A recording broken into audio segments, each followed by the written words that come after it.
उद्धव ठाकरे की एकनाथ शिंदे को सीधी चुनौती। ब्रेक करें, बाला साहब नहीं अपने पिता के नाम पर वोट लेकर दिखाओ। शॉर्ट्स के साथ बाला साहब और शिवसेना का यह नाम कोई उपयोग ना करे। शिवसेना भवन में बड़ी बैठक के बाद लिया गया फैसला, शिवसेना के सभी निर्णय उद्धव ठाकरे लेंगे।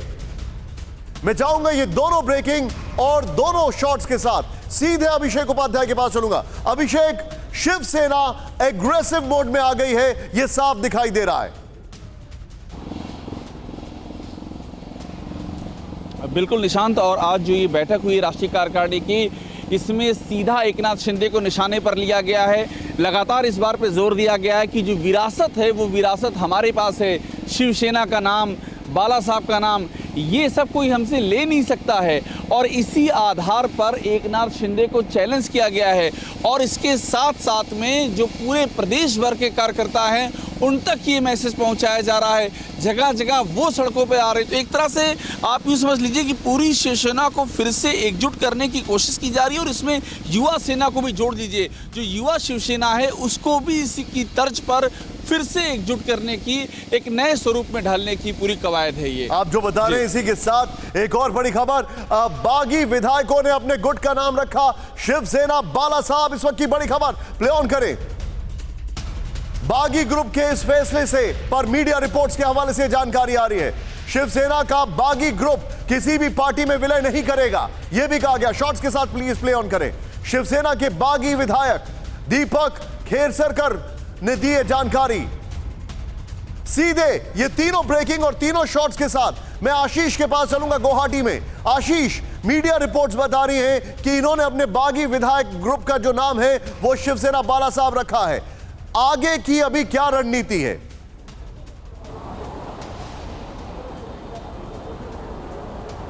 मीटिंग जस्ट अभी खत्म हुई है निशांत, और हम एक्सपेक्ट कर रहे हैं कि मिस्टर केसरकर आके ब्रीफ करेंगे या मीडिया को, या तो फिर वो वर्चुअल प्रेस कॉन्फ्रेंस करेंगे, क्योंकि वो लगातार कोशिश कर रहे हैं कि एक मैसेज जाए गुवाहाटी से सीधा मुंबई। लेकिन अभी तक जो एक्शन और रिएक्शन मुंबई और गुवाहाटी के बीच में चल रहा है, उसमें सबसे बड़ा डेवलपमेंट यही है कि एक गुट का नाम रखेंगे वो शिवसेना बाला साहब ठाकरे। वो पॉलिटिकल पार्टी नहीं बन सकते। द मोमेंट अब उन्होंने पॉलिटिकल पार्टी बनाई तो याद रखिएगा कि एंटी डिफेक्शन लॉ के तहत ये सारे के सारे जो एमएलएज हैं वो डिस्क्वालीफाई हो जाएंगे। तो इसकी रणनीति साफ है कि अब आगे जब भी चुनाव की ज़रूरत पड़े तब वो अपना अलग से सिंबल या फिर पार्टी बना के रखना चाहते हैं। लेकिन ये एमएलए जो ठीक मेरे पीछे रेडिसन ब्लू में वो एकनाथ शिंदे के साथ में हैं, वो अभी फिलहाल शिवसेना के बैनर के अंदर ही रहना चाहते हैं। 37 जो 2/3 नंबर है शिवसेना। आप जो बता रहे हैं आशीष, आप मेरे साथ बने रहिए। मैं अपने मेहमानों के पास आने से पहले बहुत तेजी से आपको बताना चाह रहा हूं, सीधे जरा ध्यान से देखें। याकूब कुरैशी सर आप सभी जानते होंगे, जो कि फॉर्मर इलेक्शन कमिश्नर रह चुके हैं। उन्होंने फाइनेंशियल एक्सप्रेस को एक इंटरव्यू दिया है, उसमें क्या कहा है, शिवसेना कैसे दावा ठोक सकते हैं शिवसेना पर एकनाथ। मुलायम सिंह यादव के सामने जो रणनीति अखिलेश यादव ने अपनाई थी, वही रणनीति एकनाथ शिंदे भी अपना सकते हैं। नंबर 1। नंबर 2, उस समय चुनाव आयोग ने रूलिंग दी थी कि अखिलेश यादव ही समाजवादी पार्टी है। नेक्स्ट, अधिकतर एमएलए का साथ होने पर एकनाथ शिंदे ईसी में यानी इलेक्शन कमीशन में खुद को असली शिवसेना होने का दावा कर सकते हैं। शिंदे ईसी के सामने शिवसेना 1 या शिवसेना 2 जैसे विकल्प भी रख सकते हैं। टू लेट, ये शिवसेना 1 या शिवसेना 2 जैसे विकल्प भी रख सकते हैं। नेक्स्ट, चुनाव आयोग इस केस के मेरिट के आधार पर अपनी रूलिंग देगा, यह भी इंफॉर्मेशन हमारे पास है। नेक्स्ट चेंज करें, एक और इंफॉर्मेशन है, वो वॉल ये है कि चुनाव आयोग का शिवसेना पर फैसला। अब ये समझने वाली बात है, याकूब कुरैशी सर का जो कहना है मैं आपको बताना चाहूंगा उन्होंने क्या कहा। शिवसेना के अधिकतर अधिकार पर आखिरी फैसला चुनाव आयोग का ही लेना होगा। चुनाव आयोग में शिंदे को नाम और सिग्नेचर्स के साथ सभी एमएलएस की सूचना देनी होगी। नेक्स्ट, शिवसेना को अपना बताने के लिए शिंदे को चुनाव आयोग ही जाना होगा। यहां पर चुनाव आयोग इस केस की मेरिट के आधार पर अपनी रूलिंग देगा। इस पूरी प्रक्रिया में 30 से 40 दिन का समय लगेगा। कई बार ऐसे मामलों में 6 से 8 महीने भी लग सकते हैं। अगर राज्य के चुनाव नजदीक हैं तो ईसी इस मामले में इंटरिम ऑर्डर भी दे सकता है। मैं चाहूंगा वो जो हमने इससे पहले वाली वॉल दिखाई थी, उस वॉल पर नीचे वो जो दोनों ब्रेकिंग उद्धव ठाकरे और बाला साहब वाली जो ब्रेकिंग है, ये दोनों ब्रेकिंग के साथ मैं सीधे चलूंगा। संदीप, अभी के जो हालात हैं, इनकी स्ट्रैटेजी आपको क्या दिखती है? लीगल एक्शन लेने की बात कर रहे हैं, उसके ऊपर ये लोग बातचीत कर रहे हैं, क्या करेंगे ये लोग? देखिए, मेरे पास जो जानकारी है, 2 रणनीति है। पहली रणनीति है शिवसेना और एनसीपी की, और उनकी बातचीत में ये निकला है कि उद्धव ठाकरे इस्तीफा नहीं देंगे जब तक कि उनको आखिरी क्षण ना जाए। यानी अब वो वैसा नहीं करेंगे कि लगे कि मैदान छोड़कर भाग रहे हैं। दूसरा, साथ ही वो ये करेंगे कि इस मामले को जितना खींचा जा सके खींचा जाए।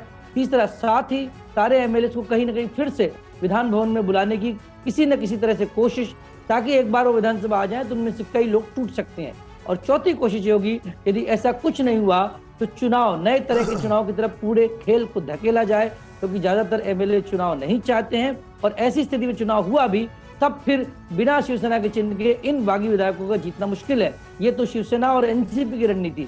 बीजेपी या यूं कहें कि बागी विधायकों की रणनीति इस तरह की है कि वो चाहते हैं कि डिप्टी स्पीकर रूलिंग दे दे, और डिप्टी स्पीकर ने यदि आपने उनके खिलाफ नोटिस अभी जो जारी किया है उसको वो कोर्ट में जाए और कोर्ट डायरेक्शन दे कि किसी तरह इसको चैलेंज करके, ताकि इनको अलग गुट की मान्यता मिले। देखिए, जब तक अलग गुट की मान्यता नहीं मिलेगी तब तक ये शायद इलेक्शन कमीशन नहीं जा पाएंगे, जो मुझे बताया गया। दूसरी कोशिश यह है कि राज्यपाल से अनुरोध किया गया है स्पीकर का चुनाव करें। यदि राज्यपाल नोटिफिकेशन देते हैं तो 3 दिन में वो स्पीकर का चुनाव करा सकते हैं। स्पीकर के चुनाव में जब नया स्पीकर आएगा तो इनको बागी गुट की मान्यता दे सकता है, और ये स्पीकर के चुनाव में तब हिस्सा नहीं लेंगे। तो इस तरह की कोशिशें चल रही हैं। और एक अंतिम कोशिश जो कही जा रही है वो ये कि यदि ये नहीं हुआ तो गोवा में ये अपील करेंगे कि महाराष्ट्र में चूंकि लॉ एंड ऑर्डर की हालत खराब है, इसलिए गोवा गवर्नर के सामने, जहां इनको गोवा गवर्नर को बात चल रही कि उनको अधिकार दे दिया जाए यदि अभी के गवर्नर कोश्यारी साहब नहीं लौटे तो वहां इनकी पेशी की जाए। और आखिरी कोशिश है किसी तरह ढकेला जाए। यदि मजबूरी आ गई तो राष्ट्रपति शासन लगे, और राष्ट्रपति शासन लगे तो सिंपैथी जो है फिर शिवसेना की तरफ जा सकती है। बहुत नाजुक मामला है। शिवसेना का साफ कहना है गढ़ आप भले चले जाए, लोग चले जाएं, लेकिन अपना गढ़ बचा रहे, उसी के लिए आप सड़क पर उतरने की तैयारी।